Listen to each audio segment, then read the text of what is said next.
എള്ള് എപ്പോഴാണ് കഴിക്കേണ്ടത്, എപ്പോൾ കഴിക്കുമ്പോഴാണ് കൂടുതൽ ഗുണം കിട്ടുന്നത് എന്ന് പലർക്കുമുള്ളൊരു സംശയമാണ്. അപ്പൊ അങ്ങനെയുള്ളവർക്കുള്ള മറുപടിയാണ് എള്ള് ഏത് സമയത്തും മിതമായ അളവിൽ കഴിക്കാം. എങ്കിലും രാവിലെ ബ്രേക്ക്ഫാസ്റ്റിനോടൊപ്പമോ അല്ലെങ്കിൽ വൈകിട്ട് ലഘു സ്നാക്കായിട്ടോ ഉപയോഗിക്കാവുന്നതാണ്.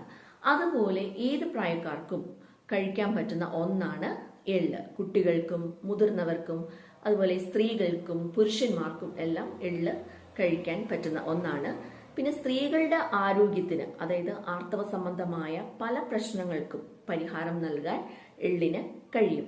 അപ്പോൾ അതായത് ആർത്തവത്തോടനുബന്ധിച്ചിട്ടുള്ള വേദന മാറ്റാനായിട്ട് എള്ള് വറുത്ത് പൊടിച്ച് ശർക്കരയും ചേർത്ത് കഴിക്കുന്നത്, അതായത് ആർത്തവം വരുന്നതിന് 2 ആഴ്ച മുമ്പ് തൊട്ട് കഴിച്ചു തുടങ്ങുന്നത് വളരെ ഫലപ്രദമായിട്ടുള്ള ഒന്നാണ്. ആർത്തവ സംബന്ധമായ വേദനകൾ മാറ്റാനും അതുപോലെ തന്നെ ആർത്തവം വരാതിരിക്കുന്നവർക്ക്, അമെനോറിയ കണ്ടീഷൻസിലും എള്ള് വളരെ പ്രധാനപ്പെട്ട ഒരു ഔഷധം തന്നെയാണ്.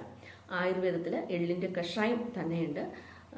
അമെനോറിയ കണ്ടീഷൻസിലും അതുപോലെ ഡിസ്മെനോറിയ കണ്ടീഷൻസ്, അതായത് വേദനയോട് കൂടിയ ആർത്തവം ഉള്ളവർക്കും വളരെ ഫലപ്രദമായ ഒന്നാണ് എള്ള്.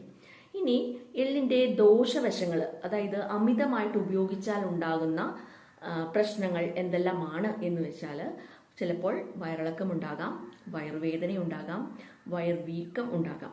പിന്നെ അമിതമായിട്ട് കഴിച്ചാൽ ശരീരഭാരം കൂടാനും സാധ്യതയുണ്ട്. കാരണം ഇതിൽ കലോറി കൂടുതൽ അടങ്ങിയിട്ടുള്ളതുകൊണ്ട്. അതുകൊണ്ട് മിതമായ അളവിൽ മാത്രമേ ഈ എള്ള് കഴിക്കാൻ പാടുള്ളൂ.